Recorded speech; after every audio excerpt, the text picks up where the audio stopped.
नमस्कार. आता काय पावट्याचं सीझन चालू झालं आहे, त्यामुळे आज आपण काय करणार आहे, एकदम गावच्या पद्धतीनं झणझणीत अशी पावट्याची आमटी कशी बनवायची ते बघणार. तर त्यासाठी आपण इथे पावटा, एक टोमॅटो आणि एक कांदा घेतलेला. मटण बनवण्यासाठी आपण वापरलेलं आहे लसूण, आलं, खोबरं आणि कोथिंबीर.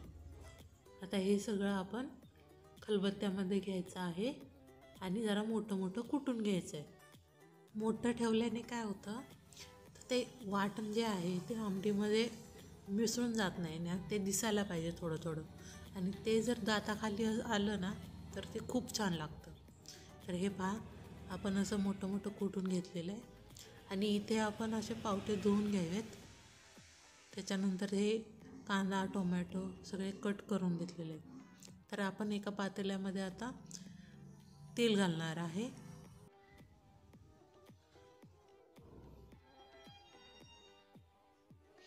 तर इथे पहा, आपण आता तेल तापल्यानंतर इथे सगळ्यात पहिल्यांदा पावटे टाकणार आहे. पावटे का भाजून घ्यायचे आधी, तर पावटे भाजल्यामुळे आमटीला एक वेगळीच चव येते. आणि दुसरं म्हणजे आमटी जास्त वेळ शिजवावी नाही लागत, पावटे लगेच शिजून जातात आमटीमध्ये. तर पावटे असे 2 मिनिट आपण चांगले परतून घ्यायचे आहेत.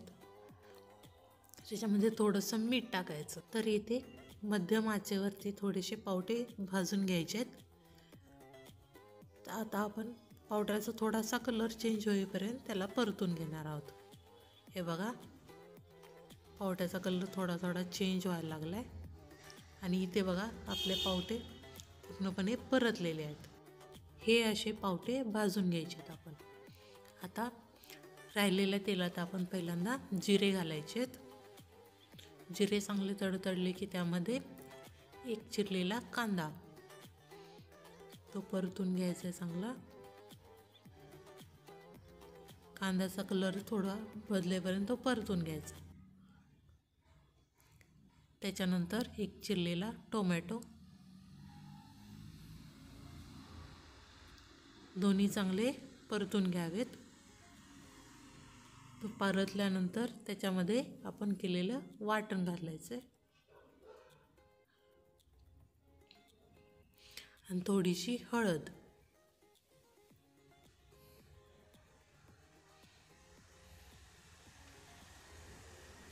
आणि त्याच्यामध्ये थोडंसं चिमूटभर हिंग घालायचं आहे.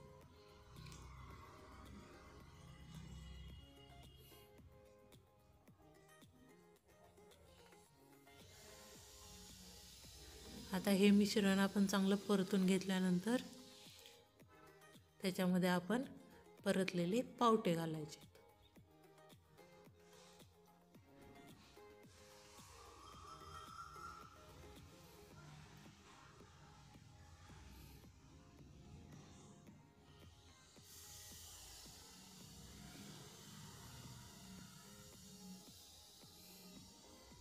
आता इथे सगळं एकजीव करून घेतल्यानंतर आपण काय करायचं आहे, थोडा वेळ झाकण ठेवून त्याला एक वाफ आणायची.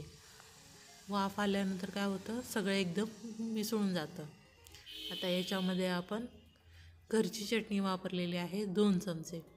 तुम्हाला हवं असेल तर तुम्ही लाल तिखटही वापरू शकता. सर्व मिश्रण परतून झाल्यानंतर त्याच्यामध्ये आपल्याला हवं तेवढं गरम पाणी घालायचं आहे.